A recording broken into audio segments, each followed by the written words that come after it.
नमस्कार. जय मल्हार. काय तुमचा आवाज नाही, आमच्याच हातात काठ्या दिलेत, जरा मोठ्याने बोला. जय मल्हार.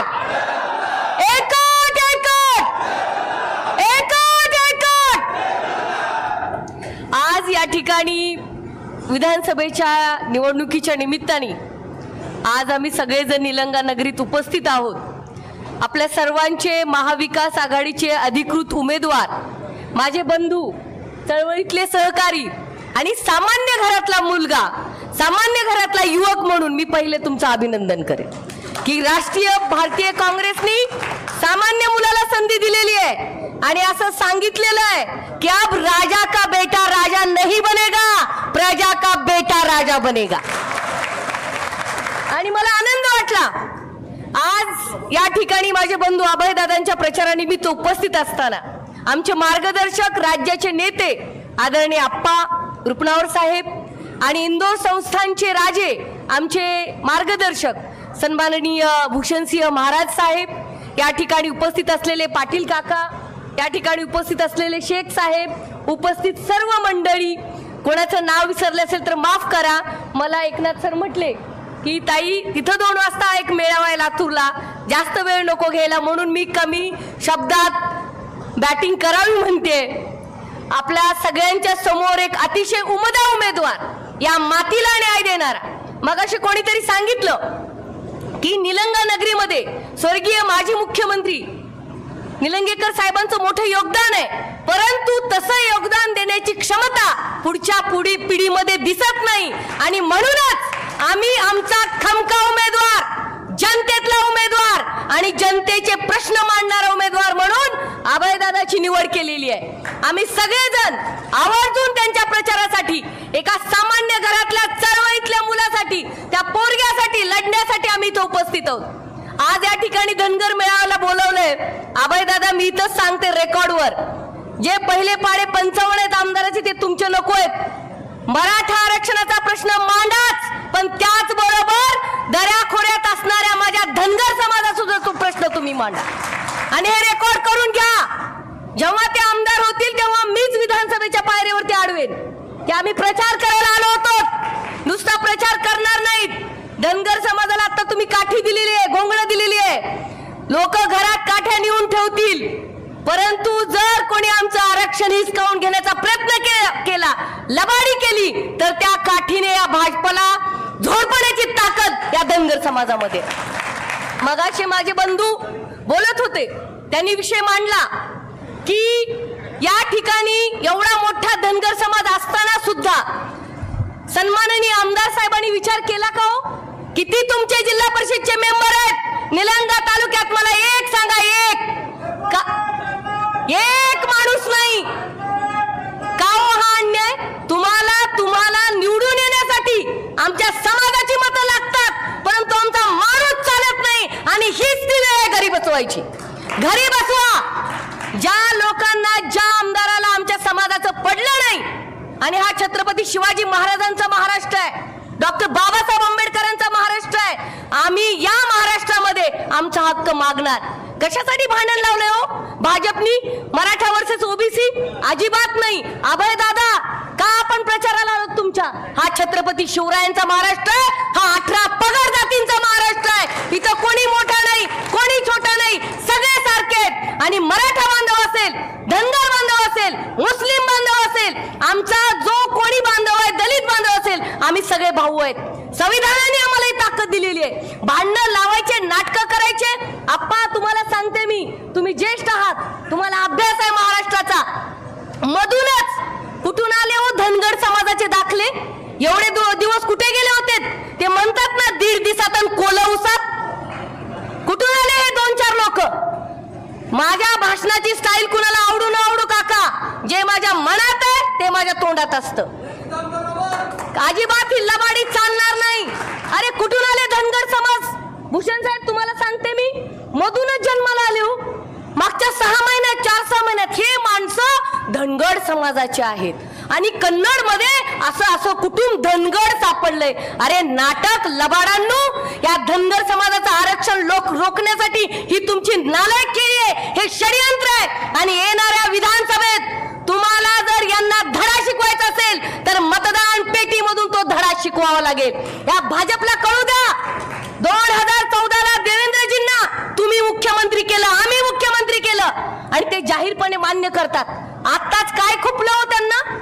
मध्ये धनगर काका कुठून आले? दोन काय नातलग बितलग असेल का नाही? कुठं मेवणा असेल, कुठं मिहुणी असेल, कुठं काकी असेल, कुठे मावशी असेल, यांची फक्त त्या कन्नड मध्येच 2 माणसं सापडली. अरे नालायकांनो, भाजपाने लाज वाटली पाहिजे. आमचं आरक्षण हायकोर्टात टिकत होतं आणि म्हणून यांनी ती नवीन माणसं खूळ काढलं, नवीन भूत उभा केली की हे धनगड आहेत. मग उस्मानाबादला का नाही आहेत? लातूरला का नाही आहेत? नाशिक मध्ये का नाही आहेत? कोल्हापूरला का नाही आहेत? मधूनच कन्नडला कुठून आले? ह्याचा हिशोब येणाऱ्या विधानसभेत चुकता करा. माफ करा, निवडणूक असेल, मी एका पक्षाची पदाधिकारी आहे, पहिल्यांदा मला माझ्या शोषित वंचित समाजाचा सुद्धा प्रश्न मांडावा लागेल, कारण ही ताकद डॉक्टर बाबासाहेब आंबेडकरांनी दिलेली आहे.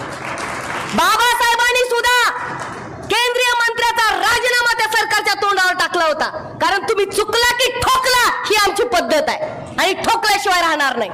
कशासाठी नाटक लावलंय? आमचा एक खासदार नाहीये 48 मध्ये महाराष्ट्रामध्ये. आप्पा त्याचं शल्य मला आहे, दुःख आहे मला त्याचं. का नाहीये? भाजपने नुसती पानं पुसली. माननीय पंतप्रधान माळशिरस मध्ये येतात, अकलूजला सभा घेतात. तुम्हाला माहिती आहे आप्पा डायलॉग काय? त्या कुठून एवढा नाटक तर शिकलेत कुणास ठाऊक. एकोट एकोट जय मल्हार, कैसे हो मेरे भाईओ. अरे बाबा, चांगल्या आरक्षणाचं बोल, त्याच्यावर काहीतरी बोला. माननीय मोदी साहेब नुसता नाटक करता, जिथं जाईल तिथं ये मेरा था, यहाँ पे मैं आया था. इकडं मी गेलो होतो, तिकडं मी गेलो. आता कुठं कुठं गेला होतात? कोण कोण तुमचं जवळच आहे ते तरी सांगा. एवढी फसवणूक. माझं चुकत असेल तर सांगा की सक्षणा तुम्ही चुकताय. हे सगळं लबाडाचं अवतान आहे आणि लबाडाचं अवतान जेवल्याशिवाय खरं नाही, हे तुम्ही लक्षात ठेवलं पाहिजे. येणार घोंगडी घेणार आणि त्या आमच्या घोंगडीची किंमत तर ठेवा. मला अभिमान आहे माझ्या त्या घोंगडीचा. कष्ट करणारा माझा बांधव दऱ्या खोऱ्यामध्ये जातो, कष्टाचं खातो. आणि मी बारामतीमध्ये म्हणत असते, पश्चिम महाराष्ट्रात मध्ये गेल्यावर महाराष्ट्रभर जाताना म्हणते, चांग भलं रे चांग भलं. कशासाठी अभय दादा? आधी तुमचं चांगलं होऊ द्या, मग आमचं चांगलं होऊ द्या. एवढं मोठं हृदय माझ्या समाजाचं आहे. आणि म्हणून इथं सुद्धा आम्ही हा नाही विचार केला की अभय दादा आमच्या समाजाचा नाही, कसा प्रचार करावा. तुम्ही थँक्यू म्हणलं पाहिजे भूषण साहेबांचं, आप्पांचं.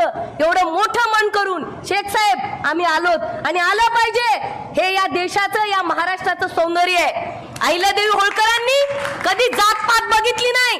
हा माझ्या जातीचा, तो त्याच्या नाही. उलट पेशव्यांच्या सुनांचे बाळणपण, त्यांचा वंशज वाढवण्याचं काम पुण्यश्लोक अहिल्यादेवी होळकरांनी केलं. त्याचा आम्हाला सार्थ अभिमान आहे.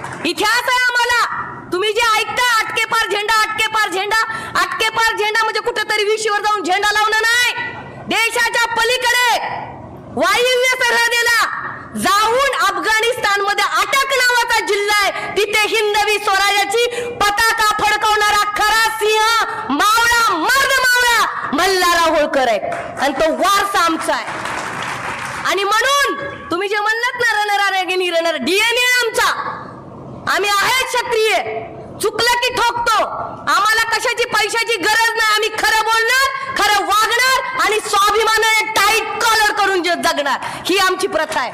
आणि म्हणून तुम्हाला सांगते, मतदान करताना सुद्धा स्वाभिमानाने करा.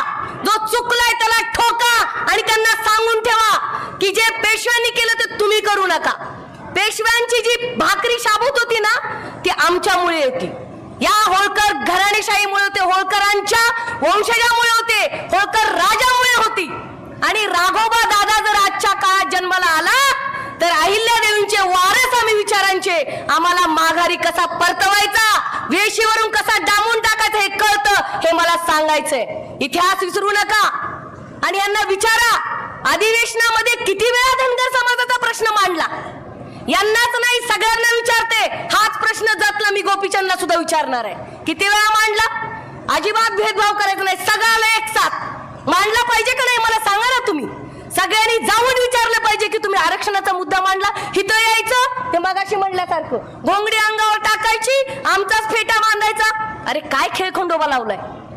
आणि आपण बोळी माणसं बघा बघा संभाजीनं भंडारा लावला, वा वा वा. काय लावला? भंडारा लावला, तुम्हाला चुना लावला. त्यामुळे त्या चुन्याचा हिशोब चुकता करा आणि येणाऱ्या काळामध्ये विधानसभेमध्ये गरीबाचं पोरगं, चळवळीतलं पोरगं, रात्री 2 वाजता फोन घेणार, आमचा लातूरचा पिल्लू, आमचा भाऊ अभय दादा यांना निवडून आणा. लोकशाही जिवंत आहे सांगा. गरीब आहे, नसेल वारसा, नसेल घरात कोणी मंत्री, कोणी संत्री, तुमच्यातला माणूस आहे ना. लोकशाहीची ब्युटी, लोकशाहीचं देखणे पण हेच आहे की गरीबाचं पोरगं आमदार झालं पाहिजे आणि या आमदाराला तुम्ही चौकात म्हणलं पाहिजे. भावा, आरक्षणाचा मुद्दा मांड. मला खात्री आहे अभय साळुंके उठणार नाहीत, मापणार नाहीत, खेतला वसा टाकणार नाहीत. पुण्यश्लोक अहिल्यादेवी, छत्रपती शिवाजी महाराज, डॉक्टर बाबासाहेब आंबेडकर यांचा वारसा अभयदादा सांगतील. म्हणून या लातूरच्या लेकराला आणि त्यांच्या भाषेत लातूरच्या पिल्लूला विधानसभेत पाठवा. जय हिंद, जय महाराष्ट्र, जय मल्हार, जय भीम, जय शिवराय. जय Hind. Thank you. Subscribe now and press the bell icon. Never miss an update.